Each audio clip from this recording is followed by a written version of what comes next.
Good morning, everybody. Here we are back with the game. Yeah, we'll just continue to play around. Yeah.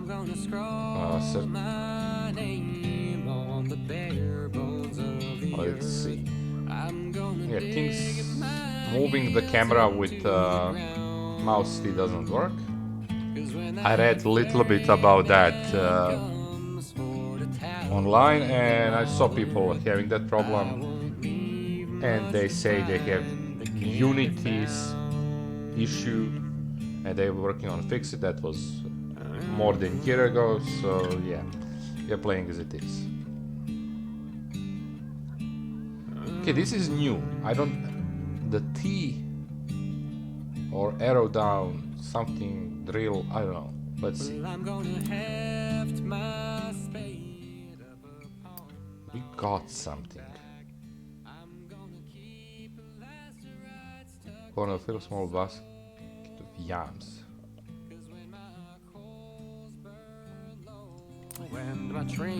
Basically, we got the meal.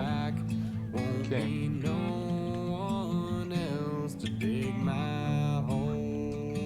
This is just for enjoyment. I don't know. I could play this game whenever. Yeah, there is a little lag here and there.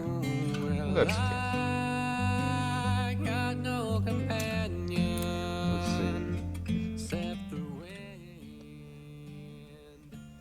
Let's see. Spend a while in a cold shade of the gas station. You notice 3 kids standing beside their family car. Parents argue loudly with the cashier inside. The children seem embarrassed. Aww. Dollars Brown lean over and distracts siblings with the story. One of ours.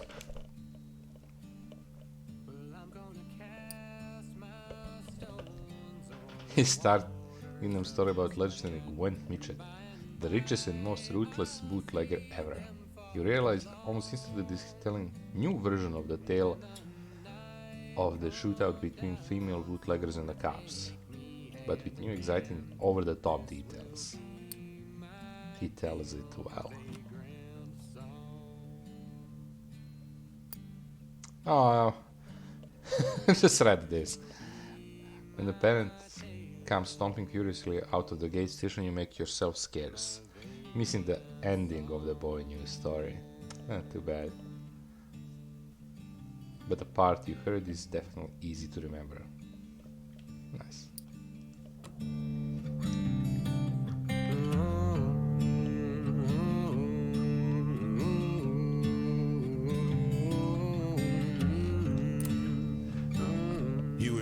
From the underbrush and find yourself at the edge of a field.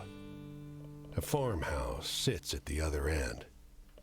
Close by, a large family is tending to the plants together. They pause and regard you, almost nervously. "Hello there?" the grandmother asks. The family is almost too nice to you. When you ask for water, they don't even let you walk to the pump by the house. The child runs back to the shed for a folding chair, and they serve you lemonade in a glass among the lettuce heads. Halfway through your glass, you notice someone moving furtively down by the house. The cuffs of his white shirt are stained red.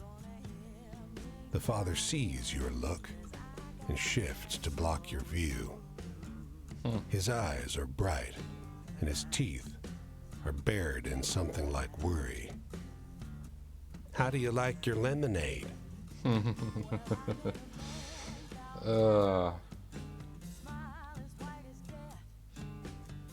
Okay. His wife arrives with a bag full of sandwiches for you, and the whole family ushers you back into the woods, waving, wishing you well. You take one look back over your shoulder. The man by the wall is gone. Okay. What the hell are they hiding?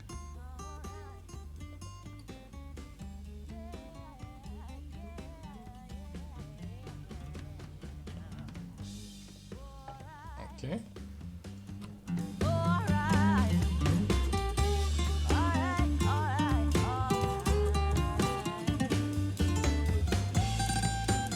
Do we want to go there or get some more stories?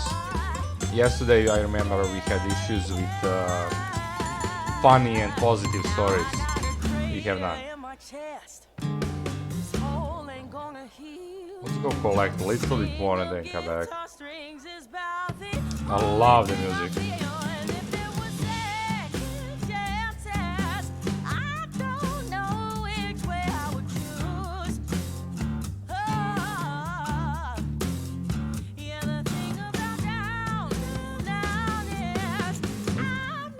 The music makes me sad that I want to click search. He's small for his age. Boy of 13 or so, sitting on an upturned bucket by the side of a tiny wedge of farmland. The dog, as though by contrast, is massive, an enormous yellow-brown mutt. He's called Rover, the boy explains. Pa says he can't come with us. Oh. West. You notice the Model A truck on the yard, piled high with furnishings and trunks and bags and knots of rope to tie it all together. And upon all that, too, yet more dust and grit. Pa says it has to be better. Oh. With one toe tip, he scratches a parabola on the dead, dry ground.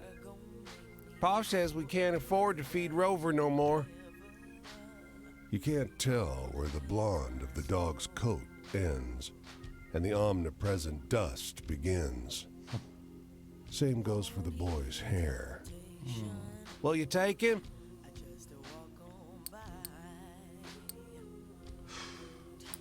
Let's take him, if there is even an option.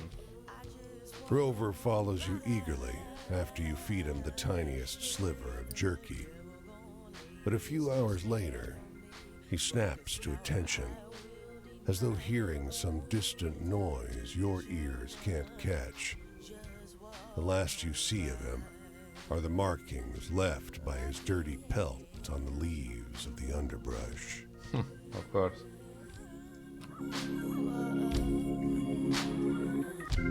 Oh. I see that down there. Just check something on the map.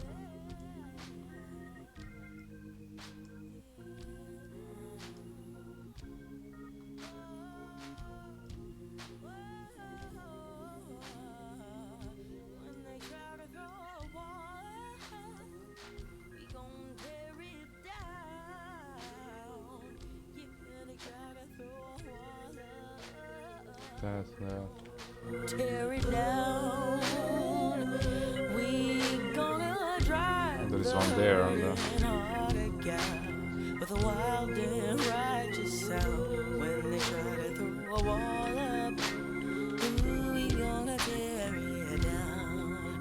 Yeah, when they try to throw a wall up, we gonna tear it down. He sings as he works, his voice warm and soft as the late afternoon sun. The air's sweet with the tang of recently cut sugarcane. There's a practiced, almost soothing precision to the way he works. He looks up and nods hello. "Making molasses," he says to your unasked question. "I sell the Blackstrap in town. Farmers use it for feed. Bitter as hell." He grins. "I don't notice it no more. I've been doing this a while. I keep back a few bottles to share. I don't charge neither. Folks around here need what they can get. Makes a mean loaf of bread." He nods at the barrels. "I'm about done filtering. Got to boil it next. Lend a hand? Happy to help. You help him haul the barrels over to the metal boiler. You pour in the juice and set the fire. It's hot work. He fetches water and dark bread, and you share the small meal and a smile. It's good to find another who takes joy in honest labor. Okay, I guess we got one positive.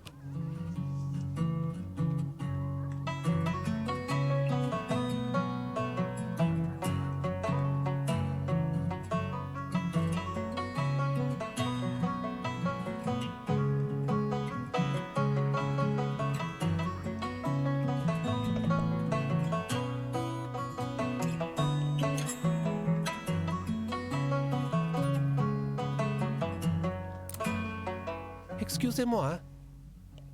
Beckoning you over, the woman shows you a letter, beautifully typeset on thick vellum. You're struck by the scent of a fancy department store. She points on the parchment to the address. This address, you know? Her accent is very thick. Take a You are closer look. dismayed to read the first paragraph. Lorem ipsum dolor sit amet, Oh, and the address under the monogram in the letterhead. 12345 Road Street, Anytown, USA. The woman blinks, hopefully, leaning close over your shoulder. Yes? You know this place? She asks. Poor woman. She's been tricked. This place doesn't exist, you try to explain as loud and slowly as possible. Of course you exist. The woman snorts, thumping a fist to her chest. You struggle to make yourself understood, but the poor woman whisks the letter away and stomps down the street. Ah well, c'est la vie. c'est la vie.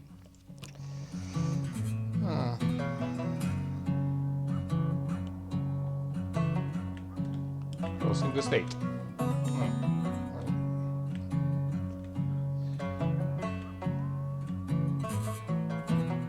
The Crow tutorial. No, that's a sleeping spot. You're okay. You don't need to sleep. Sometimes it's a little bit hard to see some of those icons. The music is good.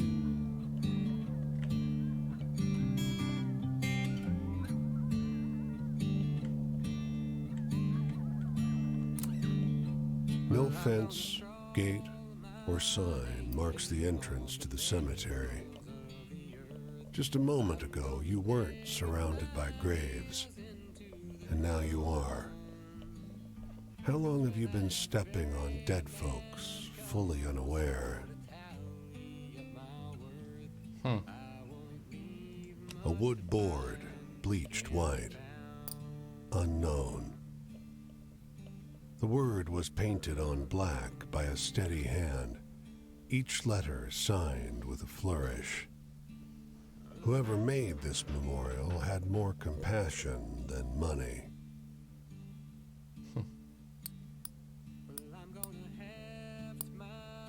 You're already quiet, so maybe it's silly.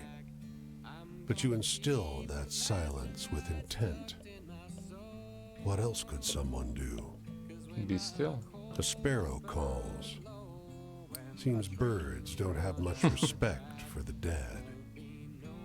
You notice the grave marker isn't dug into the ground, just propped up on a tree. Looks nicer now, but unmoored as these markers are, this grave in front of this tree, does this memorial even belong to it? Except the wind Interesting. and the sea. And when I'm cold and empty, Just love the music of this game. ones who'll bury me.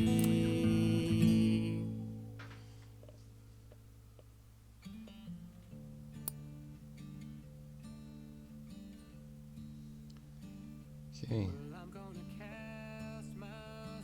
Those men lean against the wall of this hardware stone, smoking and chatting.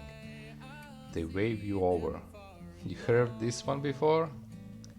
They launch into group recitation of the cloud tint with no color no human has seen before, interrupting one another in the excitement to tell it. Wait a second. You recognize the story. Light from the sky, I remember that.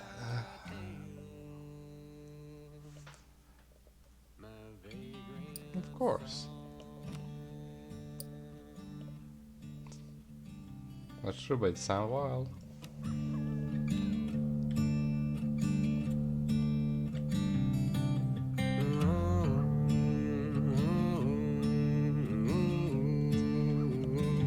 Sleep right there. A sign in town says a farmer is hiring for the sugarcane harvest. A bag-eyed man drives you and 10 hungry strangers out into the cane, where he leaves you. Everyone gets a hatchet, but no instruction. The foreman is missing for some reason. Nobody is sure what to do. A young man in a red jacket stuffs all the hatchets in his pack. "This is stupid," he says. "I'm leaving. You can get $5 for a nice axe like this." He marches off into the cane and others follow. "Don't!" a young woman shouts after them. "It's not right." She's right. The thief left some hatchets behind, so you and the 3 chumps left start chopping cane. It's brutal work. None of you know what you're doing. "Keep going," the girl calls. Her hands are bleeding, and her face is bright with sweat. Soon, her cane is piled high. Chop chop. Sometime after noon, the truck rolls up with a boozy foreman riding shotgun. "Good work," he croaks. The girl wipes her blood-pinked hands on her apron to take her pay, but doesn't notice the crumpled body in the back of the truck, or the hatchets heaped beside it. Damn.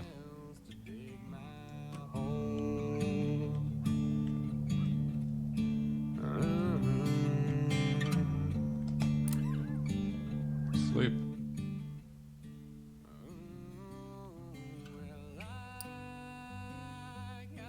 Oh.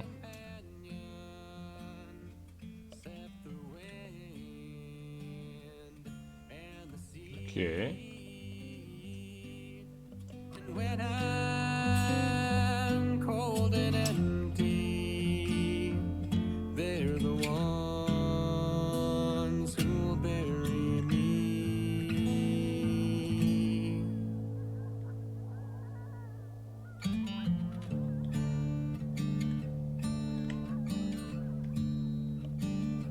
Well, I'm gonna cast my stones o'er the waters of this land. Electric lamps stipple the cotton field before you with an orange light, moving like a group of lethargic fireflies.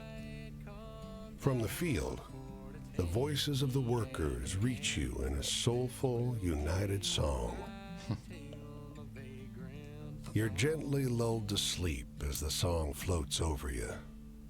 "Hello, Lordy, pick a bale of cotton. Hello, Lordy, pick a bale a day."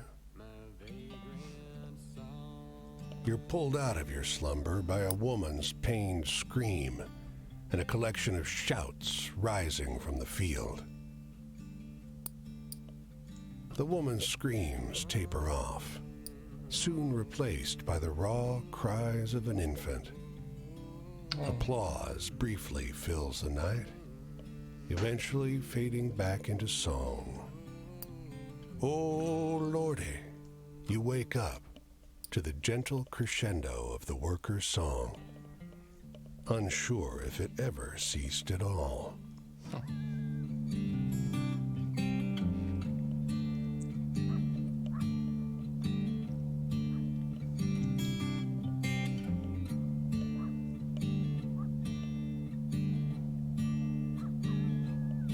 I'm gonna scroll my name on the bare bones of the earth. I'm gonna dig my heels into the ground. 'Cause when that ferryman comes for the tally, Just enjoying. First tree in a mile, and it's a stout myrtle with bald branches. No relief from the sun out here. Leaves would help. Someone hadn't replaced them all with dusty glass bottles. You cool down in the shade. The breeze blows through the bottles, making a series of heavy, hollow sounds. You think about wind chimes and the smell of fresh pies on windowsills. The dense sound of many conversations cuts your nap short. There's no one around. Not until you look up at the bottles. They're filled with bright blue orbs, and words echo from them. None seem to notice your presence. Can't get enough. Porcelain, chrome, the rusty ones. Gotta turn those sleek faucets. Ever find me in a hardware store, I'm gonna haunt it till the cows come home. Laughter rumbles inside neighboring bottles. Interesting. and when I'm cold and empty, Let's explore the whole corridor. ones who'll bury me.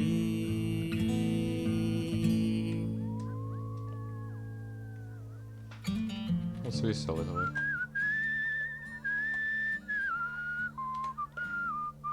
I'm gonna cast my stones o'er the waters of this land, and by I'll see them far and long. When the night come down for to take me hand in hand, this will be my tale, my vagrant song. The blistering sun has scared even birds into the shade. But a middle-aged woman and a young couple are still collecting scraps of cotton that the machinery missed. With a ragged voice, the older woman calls to you. Got any water? Sure. The three of them rush over to you, suddenly reanimated. They pass around your canteen. When you get it back, it's empty. The woman squeezes your hand and sighs with relief. Sweetest thing I ever tasted, she tells you. Okay. See this one? Why did they change?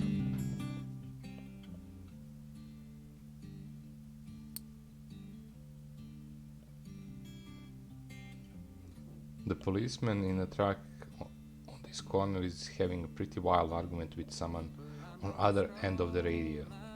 No, he keeps saying, no way. You listen as the man on the radio finishes the wild story about dead woman in a yellow ribbon. Wait a second. So where it happened? Not the story. Strange version of the story of the elegant woman in a small town.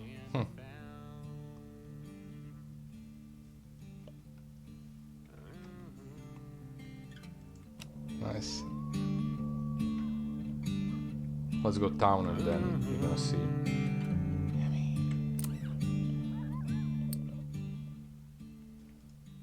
You've enjoyed a break on the beach, staring off the edge of the world. But the sun is starting to go down, and the breeze is getting stronger. As you're about to stand, a man plonks down near you. He sits a polite distance off, but looks at you expectantly. Okay. He smiles weakly. I just got fired. First Spanish-American radio host in the state, and they fired me. They needed to make cuts, I get that, but I'm twice the... He trails off. I don't know what I'm going to tell my wife. I could try the docks, but there's already more men than jobs, and I could barely support the family on what they pay. He hangs his head. And my boy, I can't bring myself to tell them. I don't know what to do. Well, the dogs are better than nothing. He calms as the sun drops below the horizon. An expanse of darkness is ahead of you. Turning back to the lights of the city reminds you that the world hasn't gone away. After a long silence, he speaks. Give him hope. It's never going to get better, is it? It will. It takes you a moment to notice his sobbing over the noise of the waves. I've got to tell them, haven't I? I'll go to the port in the morning and see if they'll take me. Good man. You can no longer make him out in the dark, but his hand touches your shoulder as he leaves. We have money.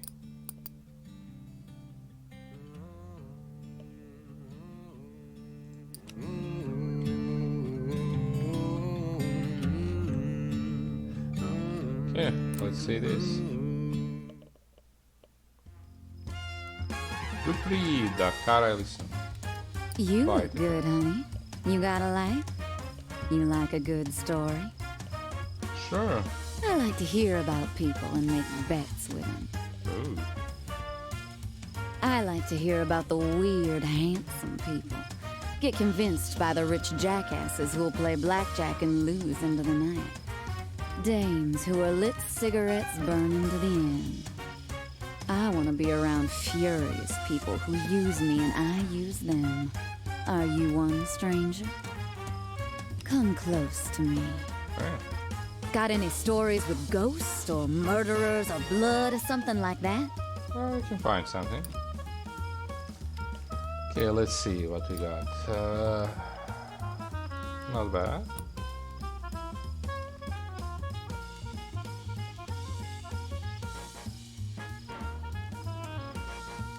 Can't remember this one.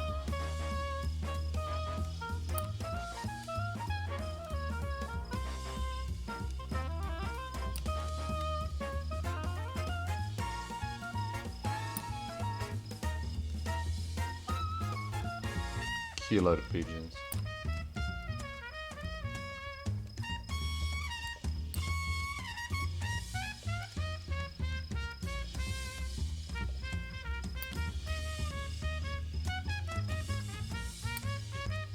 Dead woman.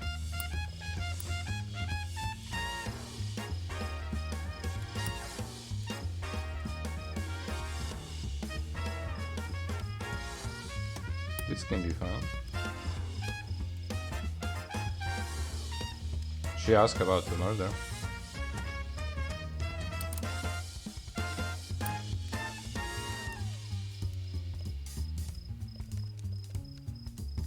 And she asked about ghosts.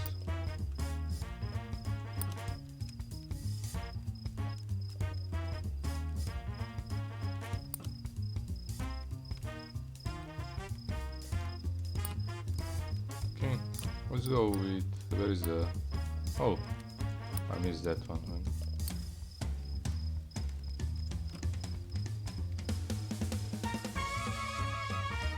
God damn, you're giving me the chills, sweetheart.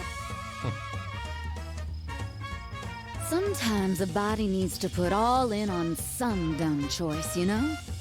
Yeah. I mean, sometimes you have to bet yourself, I can't do that, shouldn't do that, but here's the stick, pal. When you chose something, you chose it. Damn right.